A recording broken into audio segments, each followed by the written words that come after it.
I think, generally speaking, not in every single case, less government is better than more, because you don't want too powerful a government because you may not like the next government. I believe that even if things turn around publicly, I don't think they're going to turn around publicly fast enough to prevent some of the bad things that I think are going to happen. And a disease of liberalism in the 60s and 70s, when I came of political age, and now it's a horrible metastasis in the right. What happens when a man calmly dismantles the myth of Donald Trump's winning streak?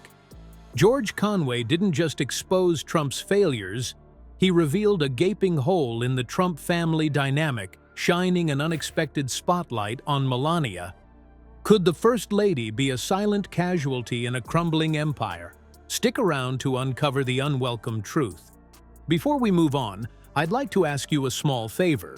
If you appreciate this content, please take a second to like this video and subscribe to the channel. Administration did in a whole bunch of agencies was fire en masse the probationary employees. And I don't remember exactly how long you're a probationary employee when you're hired, but that would say that, oh, well, let's see, in order to figure out whether this particular gun regulation is constitutional under the Second Amendment, we have to look very specifically at the statutes that were passed in Maryland in 1645. And it has to be individualized.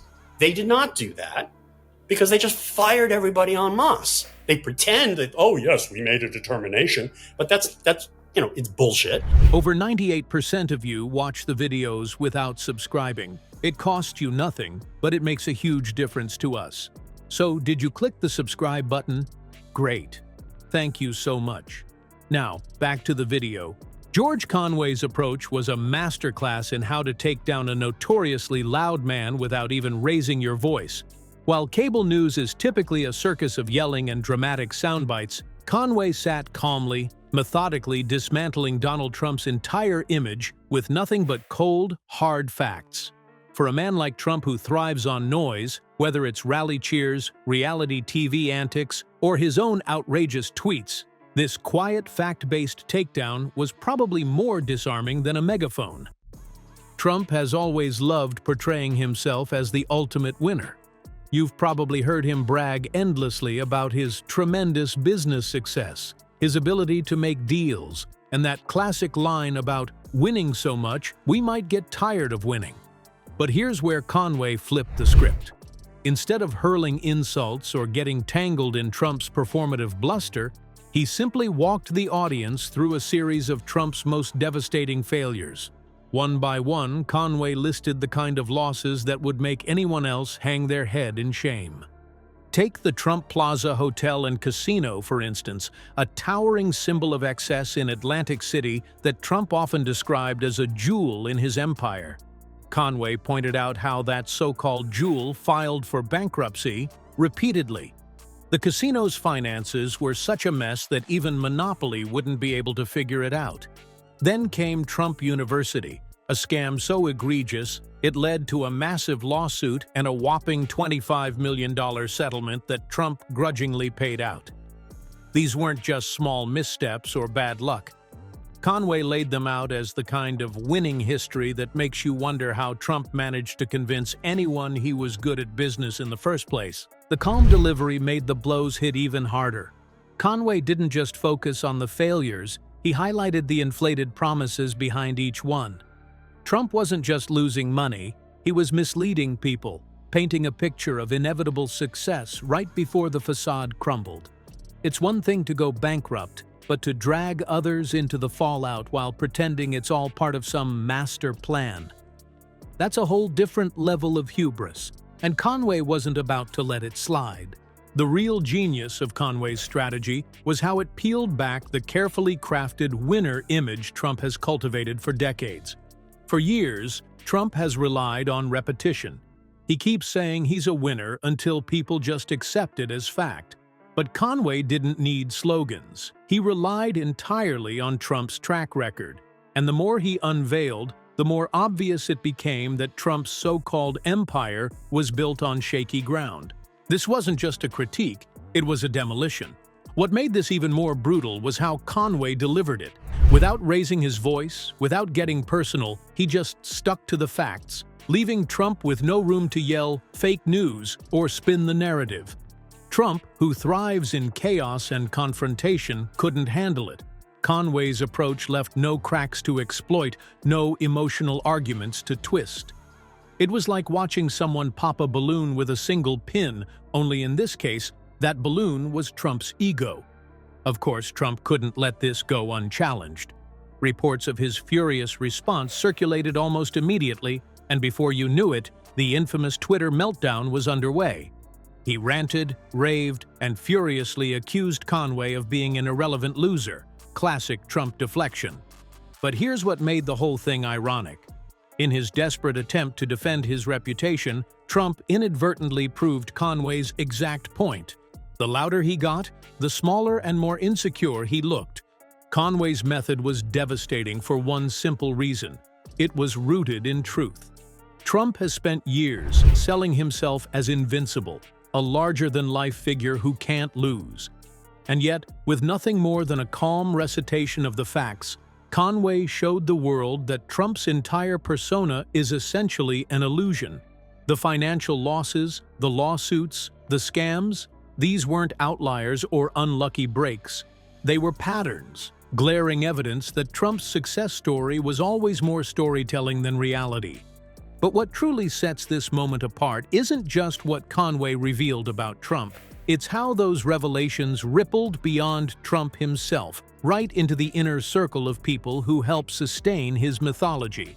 While Trump's ego was taking a public bruising, one can't help but wonder about the other half of this story, the people closest to him who've spent years standing silently by his side. Perhaps no one embodies this better than Melania, the quiet backdrop to Trump's chaotic spotlight. Conway's dissection of Trump's failures didn't just shake Trump's self-image, it forced the world to look at those around him and ask, how does the illusion go on? And that's where things get even more interesting, because when the cracks start showing, the fallout doesn't stop at one person. It spreads, and for someone like Melania, perpetually seen but rarely heard, it meant suddenly finding herself in an uncomfortable, unexpected spotlight. And honestly, you won't believe how her silence during all of this became one of the loudest things of all. When the Trump image took a hit, Melania Trump's carefully maintained position in the background became an accidental casualty. For years, she's been framed as the loyal, quiet figure standing just a few steps away from the chaos, a supportive wife who rarely steps out of line or speaks out of turn. But George Conway's public takedown of Donald Trump unintentionally dragged her from the shadows. Conway wasn't even aiming at Melania, but the ripple effect made her part of the story anyway. And her silence? That only made people talk louder. First, let's talk about Melania's silence during this entire period. While Trump raged publicly, fired off tweets, and tried to downplay the facts Conway delivered, Melania was nowhere to be seen or heard. She skipped major events, with her most notable absence being the Republican National Convention. This wasn't just some random no-show. The RNC was a prime opportunity for the Trump family to step forward and project unity, strength, or at least some semblance of togetherness. Instead, Melania opted out, leaving plenty of room for speculation. Was this a quiet rebellion, a calculated move, or simply indifference? Whatever the reason, it only added fuel to the narrative that cracks were forming not just in Trump's public image but in the walls of his own home. And she didn't just skip events, she also skipped the chance to defend Trump when it could have counted most. Normally, someone in her position might issue a short statement or stand next to their spouse to create an illusion of strength during a tough moment. Instead, nothing. Absolute radio silence. And considering how tightly the Trump brand has always packaged itself as this iconic power couple with one vision and one voice, that silence stuck out like a sore thumb. It practically begged people to ask, how stable is this partnership really? What made all of this even more interesting was how Kellyanne Conway, George Conway's wife and Donald Trump's former campaign manager, started speaking out about the toll all of this criticism took, not on Melania or Trump directly, but in their own household. Kellyanne admitted to feeling betrayed by her husband's ongoing critique of Trump and explained how it affected their marriage. "I feel like there's a part of him that believes I picked Donald Trump over him," she said. "That's the kind of tension that happens when personal loyalty crashes headfirst into political loyalties." And though Kellyanne and George's dynamic wasn't identical to Donald and Melania's, it drew a line straight back to how politics can bleed into family life. People couldn't help but wonder, was Melania having similar struggles behind closed doors? Was aligning herself behind Donald Trump weighing on her more than it showed? Of course, rumors started swirling. They always do when any cracks appear in the Trump family's glossy surface. Speculation about the state of their relationship isn't new, but Melania adding distance between herself and Donald during such a turbulent time only made the whispers louder. Some interpreted her absence as a quiet protest, a choice to detach herself from her husband's unraveling public performance. Others suggested she was fed up with the nonstop chaos and controversy that had defined the Trump brand in recent years. Whatever the truth is, one thing became clear. Melania's choice to stay silent spoke louder than any words could have. What's interesting is how this silence wasn't just a footnote to Conway's critique. It became part of the fallout.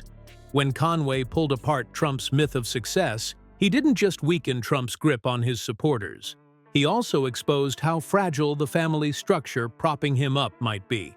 After all, the Trump brand has never just been about Donald. Melania's presence, whether marching beside him in stilettos or swatting away his hand with a flash of irritation, has always added an air of control and class to the mix. Take that away, and suddenly the whole image looks less polished, more precarious. Her absence left room for a single unspoken question. Why now? Why not stand by him when he's under fire? Or perhaps the better question is, how much can one person take before opting out entirely? Melania's decision to stay on the sidelines amplified the drama rather than quieting it. And in a family so obsessed with managing optics, that's a pretty telling misstep. Conway's precise dismantling of Trump's business record wasn't just a one-man takedown, it had ripple effects that reached far beyond what he likely expected. While Trump's fragile ego took center stage, Melania's absence became a subplot, unwittingly casting her as a question mark in a story about loyalty, image, and family dynamics. If Trump's empire is a house of cards, then Melania's place at the top floor suddenly doesn't feel so steady. Or maybe it's that she doesn't want to be up there at all. And when you consider the long-term implications, this reach of Conway's critique wasn't just about money or public perception. It made people look closer, at the cracks, at the silences, and at what might come next when the next blow hits. Because if silence is strength, then Melania might just be the strongest Trump of them all, or the quietest sign that everything is falling apart. George Conway's critique wasn't just a jab at Trump's record, it was an unmasking of an illusion. For decades, Trump sold himself as the golden boy of business, a legend of deals and domination. But Conway showed something different. Bankruptcy after bankruptcy, a cascade of failed ventures dripping with lawsuits, and it wasn't wrapped in insults or drama, just cold, precise truth. That's the funny thing about facades, they crumble when facts come knocking. So, if a brand built on winning shatters this easily, what does that say about the myths we embrace? The cracks are there. What happens when they finally collapse?